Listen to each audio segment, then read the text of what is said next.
Welcome to the studio. My name is Nikki Csek and Alexa Anderson, and we are beyond thrilled to have MP Tracy Gray in studio with us here as we focus on women in leadership. Thank you for joining us. It's a real privilege to be here. Thanks, Tracy. You have a beautiful journey, and we just want to take a skate over that pond, as others before you have said. So you started in the wine industry and working in the wine industry, Mission Hill and others, fell in love with wine and started Discovery Wines VQA wine store. And that was your first step into entrepreneurship, Tracy? Right. Yeah. So it was interesting because I moved here from Alberta. I grew up in Lethbridge, Alberta, which is where I grew up. And my mom was a teacher, my dad was a firefighter, and I learned really strong service and work ethic from them. And so I moved here to Kelowna. I actually followed a boy that was working in Alberta, and it worked out because we've been married over 33 years, so it worked out well. But I fell in love with the area. I did start working at Mission Hill Winery. I knew nothing about wine, and the second day I was there, I had to give a tour of 50 people. So I literally stayed up all night memorizing this tour manual, thinking, I hope no one asks me any question other than what's written here because I don't know anything. And that sort of started me on a really long path of learning about the industry, advancing through different positions. We lived in Vancouver for a little while in the mid-90s. I worked for Granville Island Brewery, Bowen Island Brewery. We moved back here in 99 when our son was born. And at that time, this is when mat leave was only 6 months, right? And so I couldn't, for myself, didn't want to go back full-time working for a winery. And so that's when I actually started to bridge getting into entrepreneurship. I started a little consulting company. I did work for some wineries here. I ended up working for about 10 different wineries, different special projects, and it allowed me the flexibility of being able to work from home. And then, that sort of led me down the path of eventually starting Discover Wines, BCVQA Wines and Gifts here in Kelowna. And I was really proud of that business for 13 years. And so many awards and recognition came out of that. I think RBC Canadian Woman Entrepreneur of the Year in 2006. That's a really significant award or recognition. Tracy, you would have been in a pool of thousands of other women. It was a real honor. The award ceremony was in Toronto, and so we flew there to accept that award. It was a real honor. But I think, I think with a lot of awards and competitions, it's a matter of opening yourself up to that. And we looked at it as a real marketing opportunity as well, Sure. because even being nominated sometimes for awards in whatever industry you're in is a real honor. And then becoming a finalist, and then ultimately if you're chosen. But for us, being a new small business, Discover Wines, our marketing budget was very limited, especially in the early days. And so anything that we could do to gain exposure, that also added to our credibility, because then people came to us because we sort of became the experts about the BC wine industry, and I had a great team of really skilled people that got drawn to us. Everybody from, someone becoming a winemaker or becoming a viticulturalist, or, someone that had gone through extensive training, sommeliers and people like that. And so, between us all as a team, we were really good, and we had lots of people come and go over the years. Sometimes people leave and then come back as well. Maybe they got other skill sets and then came back to work for us. So it was all about what we were doing. We were promoting the wine industry, and especially little wineries That was a big focus of ours, was to promote up-and-coming wineries and just gain exposure for the industry, both for locals and also for visitors. So I find that so fascinating because you come from staying up all night at Mission Hill to do your tour of 50, hoping nobody asks you a question because your experience bank is quite thin at the moment, to opening a BC VQA wine store that and I believe you had a show on Global. Yeah, a lifestyle wine, and you also were a judge in competitions. Correct? Yes, international wine competition judge a couple of times, which was a real privilege. And the way that I approached it was, I really like challenges. So I would sign up for really unique categories, not necessarily the Merlot or the Chardonnay. I would want to do aromatic whites, which could be everything from Gewürztraminers and Rieslings and Ehrenfelsers and all the really unique grape varietals, or maybe fruit wines, because it would be a little bit more challenging and interesting. So that was really amazing. But it's always about finding balance, with that I had learned. There's the quality there, but you have to have balance between acidity and the aromatics and the sugar. And it was really interesting. Fascinating. Yeah. Fascinating. So when we're at Discovery Wines, when you're running Discovery Wines, do you yet know that you have an interest in politics?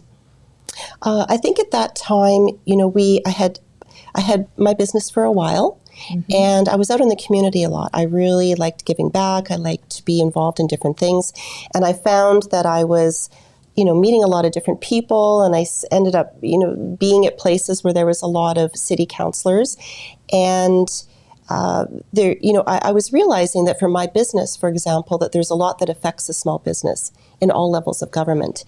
And I had the opportunity back in 2014 to look at becoming a city councillor. And really what put me into that decision was I was looking at who was running again, who were incumbents, and who was maybe considering running. And I realized that no one was a small business owner. And so I thought, well, I want to be a voice of small business on city council. And so that's why I ran, and I had the honor of getting on city council 2014 to 2018. And what that allowed me to do, I still had my business, and I was appointed to the regional district, which, is more regional, and then just getting more familiar with provincial issues, federal issues, and seeing how really all levels of government work together, and then being appointed to a lot of different boards. It just really opened my eyes. And those boards were the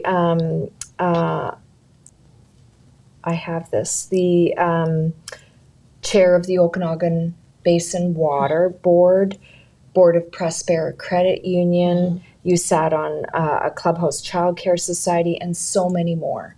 So was it, do you think those opportunities came to you because of the being out in community, working, the core value of service and in service and serving community, and opportunities would just continually present themselves and you would vet yes or no and see if you wanted to serve it? Or would you go out and say, I'm going to be on the board for Prospera Credit Union? So how did those positions come to be?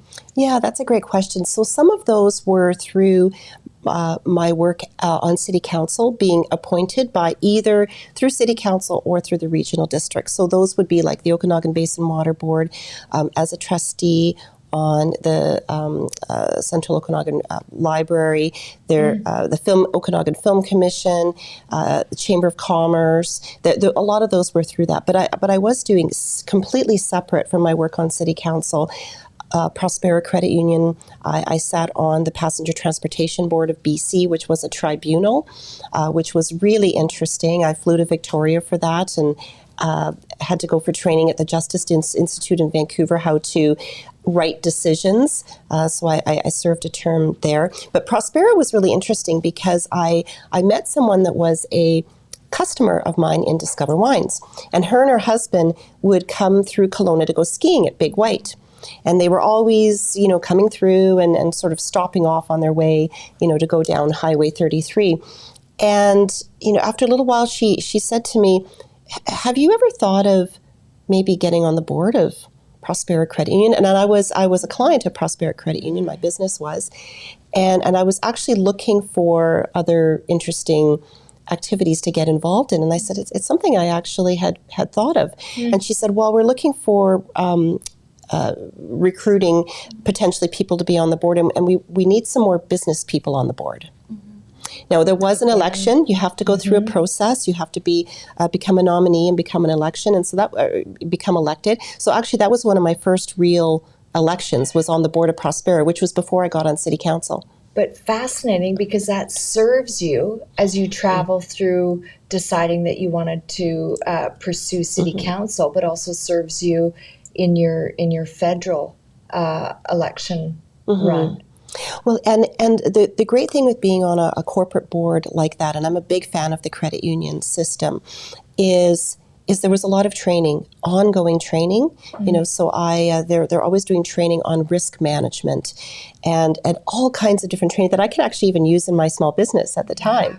It might have been something like cybersecurity, that then I could take back and go, well, we should look at things, with our computers. And with Prospera, it was amazing because it was, there was committees and it was a lot of structure. Of course, it is a regulated industry, so there's a lot of rules, and it was a really great training ground to, it's all about building skill sets, right? And so my role that I have now has, whether it was through city council, whether it was on being on many different types of boards or being as an entrepreneur, it has given me all of these different experiences and tools. That's a great way of wording it. Yes, in order to help me in the role that I have now. Can I? Please. Jump in? So Tracy, I'm the young one on this chair, but for young females, like for me, when I hear you talk about it, like you really just care about community and you want to see change. And maybe you can be a little bit raw and real with us. Like, has there ever been a time where you're like, I can't do this. This is like, I'm in a man's world, or, like I'm out trying to be a wife. You're on so many boards. Like I said to Nikki when we were doing a little bit, we know you personally, but I was like, this lady's impressive. How do you go from like wine industry talking about, wines? And I know you're super passionate about that industry, and that industry is taking a big hit, and small businesses. So is there a point in your life or stages where you're like, I need to take a break, I need 6 months off, I need to recruit, I can't do this anymore? Oh, wow. Well, that's a great question. I think for me, I just always want to contribute in some way. And so I'm always just open for new opportunities. But sometimes you have to manage your time too. I've had to really manage my time and plan things out really well and compartmentalize as well. Because when I'm involved in different things, you have to kind of go, okay, now I'm going to focus on this. Now I'm going to focus on that, and be really organized. And then also being a mom as well. And at the time when our son was young, my husband traveled a lot. So, in his career, and so it was a matter of juggling a lot of balls, and that's what we do. Everybody does it, but women, I think in particular, do juggle a lot of that, and it can be very rewarding. I remember hearing really early on when I was young, somebody saying to me, you can have everything in life, just not all at the same time. And so that's kind of, for me, sometimes those times where you're like, oh, I'd love to be doing this again. Like there's things personally, like I'm a painter, I oil paint. I didn't paint for many years. I just could not even fit it in. And now, it's great. I've actually started doing that again, but it's literally 10 minutes here, 10 minutes there. Yeah. But it's because I have a little table set up now in my office. It's there. I love oil painting because I can leave it, come back to it, and just like therapy almost. My mind just goes, and so but I didn't do it for years, but also thinking I'm not going to get stressed over it because I'm focused on other things. So, or singing, I've sang a lot, and sometimes different activities. So it's just a matter of saying, okay, I've done that. Maybe I can't do that right now, and that's okay. Maybe I will again. Maybe not. So you're serving on city council, and it's an election year, and you've got your eyes set now, or your sights set on federal, on MP running for the Kelowna-Lake Country riding. You have to step back, or you choose to step back. So that the timing actually worked out really well. So the term of city council ended in 2018, and the election was in 2019. Okay.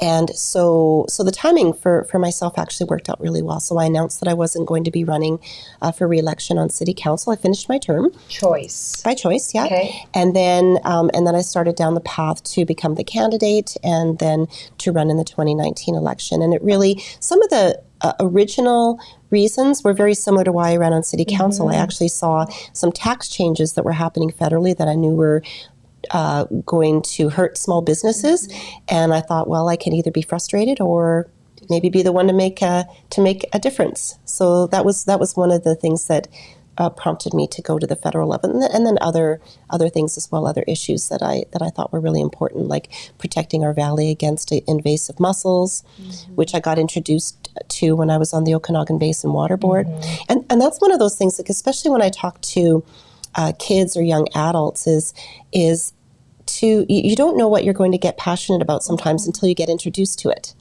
till you find out about it. And that's why I think it's great to be involved in a lot of different activities and a lot of different things, because then you meet different people, and you learn about different things, and you might get exposed to something that all of a sudden then you have an interest in. And over the last few months, I've had the opportunity to speak to 4 classes, ranging from grade 5 to 11.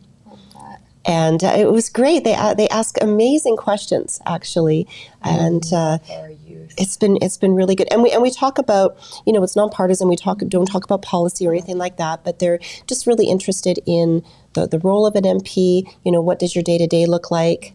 They're quite often interested in where I live, how much I travel, how it all works. And so it's really great to have people just interested in the process, because then they'll be keen and maybe sort of, follow things as they get older. So Tracy, speaking to the riding, you're elected, so you win the ability for the party, and then you have to campaign to take the seat against Stephen Fuhr, correct? Yes, and so for the timing for myself was right at that time. I had just sold the rights of my business, so I was able to have that time freed up. But for me, it was really about hearing from people, and that's why I door knocked extensively for. It ended up being almost a year, and boots on the ground. I hit tens of thousands of doors myself. Our riding is amazing. It's very hilly. It was really good exercise in a lot of places around Kelowna-Lake Country. Yeah. But it's going to where people are, right? Not asking them to necessarily come to you. And so but you still door knock. Yes. Tracy, you still door knock. So you didn't use it just as an ability to become a recognizable face to get elected. You actually, or I'm probably putting words in your mouth and I don't mean to, so I'll phrase it as a question. You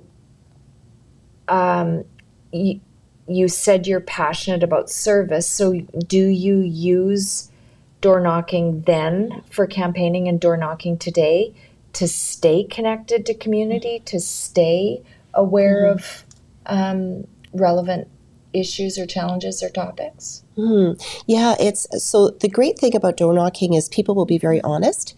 You're right at their front step. Maybe they've got their slippers on, and you have the time. There's no one else around, and they'll just be honest with you, what's going on in their life, what's on their mind. And so that really initially gave me just really good sense as to the pulse of the community. And that's why I'm out in the community now as much as I can be, and try to go as many different activities and events, because it's there that people will come up to me. And or if I've got a tent, they'll come up to the tent, or they'll just be, I'll be volunteering and doing something, and they'll say, hey, I want to tell you about this, and sometimes too, there's things where I can say, well, call my office. We can actually help with that. Like if it's a issue related to a federal program or service, but sometimes they're just letting me know their opinion on something. But I was outdoor knocking just within the last month. I don't have as much time to do that right now because, of course, I'm going back and forth from Ottawa. But it's a little unstrategic, like where I actually had a colleague of mine, he's the Shadow Minister of Housing that was in town, and we held a housing roundtable, and then we toured around town going to different locations, and we had a bit of time, and so we went door knocking. And it was great, and I've done it other times, but as well even since Christmas. So I'll just say, hey, we're in this area. Let's go door knocking this area, and it's just a matter of getting feedback, right, from people. You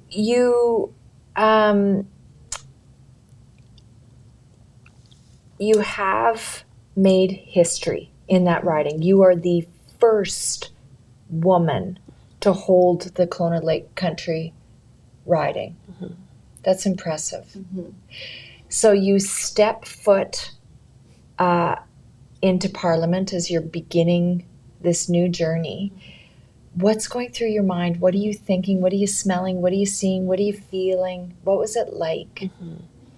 Well, so a couple of things there. So before the 2019 election, we never talked about the fact that I could potentially be the first woman elected, because I wanted it to be about my background, my history, and how I was going to serve the community.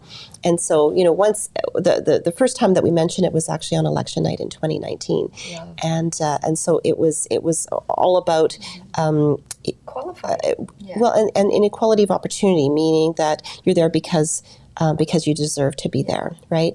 And so go and the riding name has changed over the years too. There's always been adjustments, but it's an honor to be there. And yes, so then going to Ottawa and knowing that I'm representing the community, standing in a very historic place. Although it's kind of interesting right now, because when you see it on the TV, with the green carpet and all of that, we're in sort of a makeshift area because the center block, which you see on all of the pictures in the background, that's under a substantial renovation right now.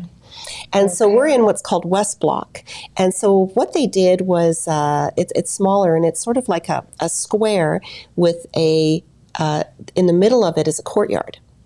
Okay. So technically outside. And then they put sort of a false roof over it, and that's where we are. So when you look at the walls, you're actually looking at outside walls. It's really interesting, but it looks like they've made it look very similar. Like you can't tell. You can barely tell unless you sort of look up at the galley. I'm so looking up now. And so so it's kind of interesting to know that you're there, but the history is there regardless of where you are. Right, regardless of which building you are, and they brought they brought chairs over, and so it's quite a big. I think it's about a decade that it will take. So. Oh my gosh. Yes. So Tracy, maybe, and I'm probably jumping ahead. There's 338-ish MPs. When I do tune in to watch debate. You're right behind Pierre Poilievre. How do you have that seat? How have you worked your way through, or is it just random that you're there? You have been assigned some important positions. I'm interested in how you got them. So I've had the honor of being appointed to 4 different shadow ministry roles, which shadow minister is it previously was called a critic. So now we call it shadow minister. I like that number. and so I was first interprovincial trade. Okay. Which probably fit a lot into my wine background actually. And then international trade, and then small business. And right now I am future workforce, employment, and disability inclusion, all on the economic side. And I find there's a lot of crossover, actually. So I'm always meeting with different stakeholders, groups, and all issues that are important to the community here. But where we actually sit, that's chosen by the whip. And so the party whip chooses where, the seating plan. And so typically if you have a role like a shadow ministry role, you're more closer to the front. But there are designated seats, like where the Prime Minister sits and the official opposition leader sits. Like there's a few of those seats that are designated, but then it's up to the whip to choose. And so sort of as you advance, when I first got elected, I was in the third row. Yeah. There's 6 rows. I was in the third row, which was an honor. And then now I'm in the first row, which is a real honor. They call it the front bench. And it's a real privilege to be there. That comes with a lot of hard work. Yes. Yeah. You bet it does. Mm-hmm. You tabled a bill. Can you tell us, so again, someone that's in politics that chooses this as a career, does everyone get to table a bill? Is it a homework assignment? How did you get to table a bill, and what was the bill and why? Yeah. So in the House of Commons, members or MPs can have what's called a private member's bill. Mm-hmm. And how it works, it's really interesting actually. After every election, literally everyone's names, all 338, get put into a box and they get pulled out at random. So it's a lottery.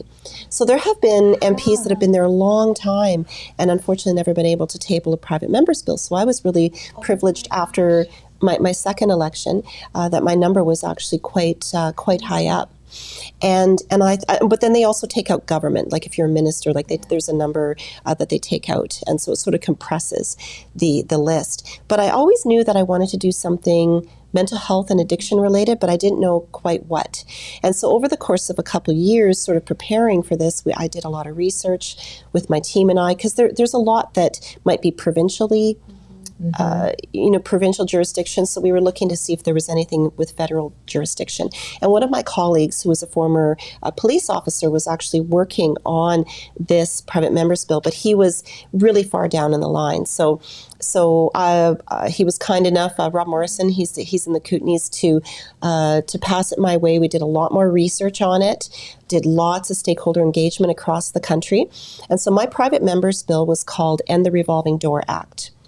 And it was to get mental health assessment and addiction treatment and recovery in federal penitentiaries. Mm. And so we had a lot of support from people who work in justice, from people who work in mental health and addiction. And it went through all of the processes. Unfortunately, it wasn't voted in favor in Parliament, but it's something that I'll continue to advocate for. I have another question for you, Tracy. How divisive politics is? So depending on the topic, there will be people that support what you say and there will be people that won't support what you say. How do you have that shield that tries not to take some of the comments personally? And an extension of that is there a natural motherly, nurturing, protectivism that comes out in you in Mama Bear, like protecting family? How do you do it?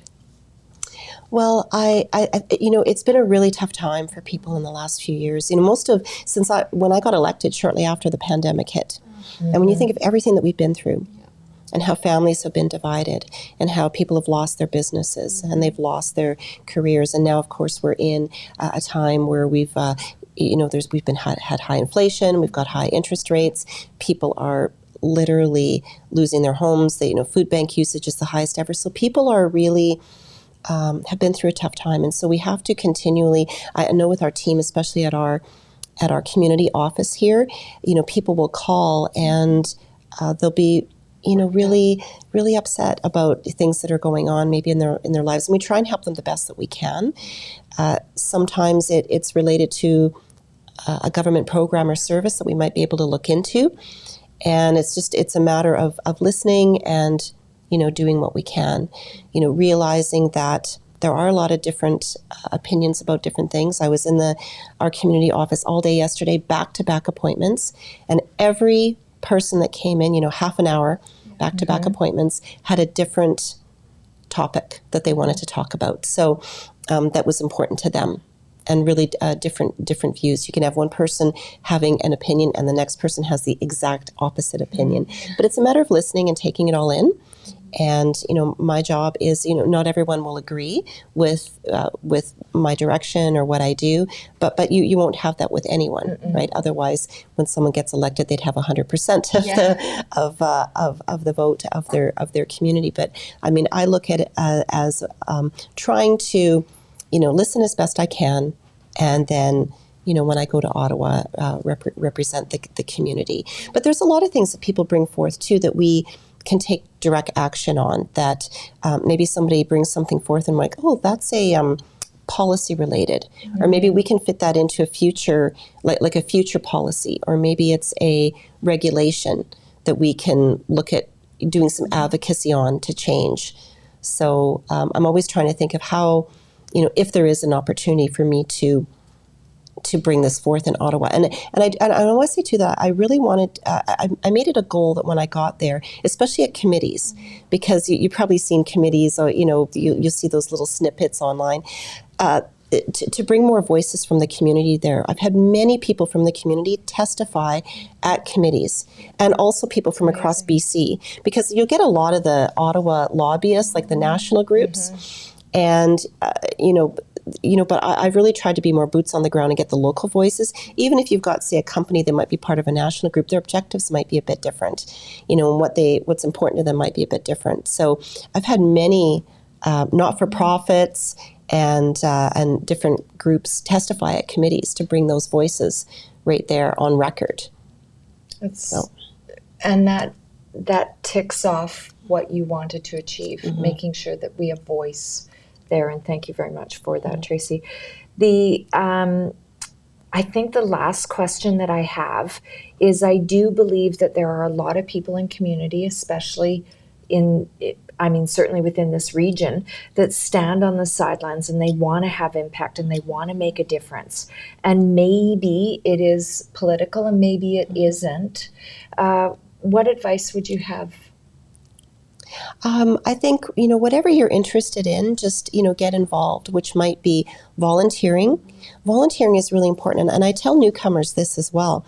One of the best ways to meet people, or people that maybe move here as well, is to volunteer, in something that you're interested in, because you're going to meet like-minded people that might be interested in something that you're interested in. And that might involve getting involved in an organization, in a board, at more of a organizational capacity. But, just get out there and be involved in the community. There's so much volunteer opportunities for people, and there is such a need. And our community, I often call it the spirit of Kelowna-Lake country, because our community really does do a lot for each other. We really do embrace each other and help in many ways. So I think, just get involved. Put your hand up. Sometimes it could be something that takes a lot of time, but maybe it's only, a couple hours in an afternoon where you're going and picking up garbage in a community, as part of the spring community cleanup. So whatever ability you're able to, just help. There's so much need. Tracy, thank you so much for coming into studio and sharing a little bit of your journey with us. We really appreciate it. It was really my honor to be here. Thank you so much. Thank you.